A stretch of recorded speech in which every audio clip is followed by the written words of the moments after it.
অনেক দিন হয়ে গেছে আমি কোনো রান্না বাড়া করি না, তো ভাবলাম আজকে একটু আমি একটা মজার স্পেশাল রান্না করি, তাহলে সবাই খেয়ে প্রশংসা যদি করে আমার হাতের রান্না কীরকম একটু খেয়ে দেখুক।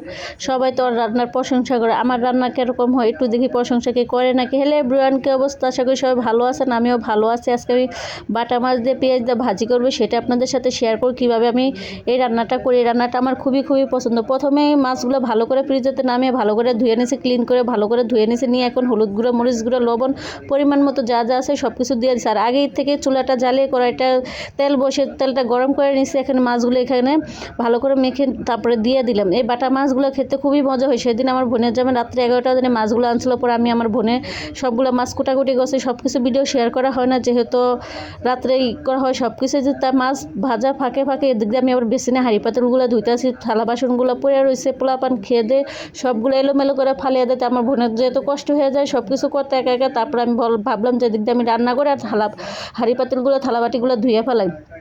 তার থালাবাটিগুলো ধোয়াধুয়ি শেষ হয়ে গেছে। এখন মাছটা একটু এক পিঠ হয়ে গেছে, আর এক পিঠ উল্টে দিতেছে। মাছগুলো খেতে খুবই মজা লাগে। এই মাছগুলোর মধ্যে কোনো পানি দেওয়া হবে না, কোনো পানি অ্যাড করব না। মাছগুলো পুরো সম্পূর্ণ তেলের মধ্যে ভাজবো আর তেলের মধ্যে রান্না করবো। যে পেঁয়াজ বেশি করে দিয়ে, মরিচ বেশি করে, ঝাল দিয়ে পেঁয়াজ দিয়ে, এটাকে বলে দো পেঁয়াজ। এই দো পেঁয়াজটা খেতে খুবই ভালো লাগে। মশমশা থাকে মাছগুলো, পেঁয়াজগুলো সুন্দর মশমশা হয়, খেতে খুবই ভালো লাগে। তারপরে আমার রান্নাটা খেয়ে তো সবাই প্রশংসা করছে, আমি তো একবারে মুগ্ধ হয়ে গেছি। এখন মাছগুলো ভাজাভাজি শেষ হয়ে গেছে, মাছগুলো এখন আমি উঠিয়ে নেব। দুই পিঠে ভালো করে মশমশা করে ভাজে নিয়েছি, যেহেতু এগুলো পানি অ্যাড করা হবে না, সেজন্য আস্তে চুলার পর জাল জ্বালিয়ে মাছগুলো ভালো করে ভেজে নিলাম। এখন মাছগুলো ভেজে নিয়ে এখন মাছগুলো উঠিয়ে নিচ্ছি। এখন পরিমাণ মতো পেঁয়াজ দিয়ে দেবো। যে পেঁয়াজ দেখেন পরিমাণ কত পেঁয়াজ, অনেকগুলো পেঁয়াজ দিয়েছি, তো কাঁচামরিচ দিয়েছি যাতে ঝাল হয়। এই পেঁয়াজটা ভাজাভাজির উপরে সব কিছু স্বাদ নির্ভর করে, যত ভাজাভাজি সুন্দর হবে অতটাই ভালো লাগবে। যদি পেঁয়াজ পুড়ে যায় তাহলে তো একটু ভালো লাগবে না, তো পেঁয়াজটা আমি পুড়তে দেবো না। তো পরিমাণ মতো এখানে হলুদ গুঁড়ো দিয়ে দিলাম আর লবণ দিয়ে দিলাম, যেহেতু এখানে মরিচের গুঁড়া কোনো অ্যাড করবো না, পানি দিব না সেজন্য। আর আমার বোনের সব তরকারিতে মরিচের গুঁড়া খায়, সেজন্য তরকারির কালারটাও সুন্দর আসে। আর আপনারা যারা আমার আগে থেকে ভিডিও দেখেন তারা তো অবশ্যই জানেন আমি তরকারির মধ্যে কোনো মরিচের গুঁড়া খাইতাম না, আমার গ্যাস্ট্রিকের সমস্যার কারণে। তো যেহেতু এখন আমি একা মানুষ, আমার গ্যাস্ট্রিকের সমস্যার কারণে সবাই মরিচের গুঁড়া খেতে পছন্দ করে বাড়িতে সবাই, এখন সেজন্য আমারও খেতে এখন অভ্যস্ত হয়ে যায়, প্রতিদিন গ্যাসের ট্যাবলেট খেতে হয়।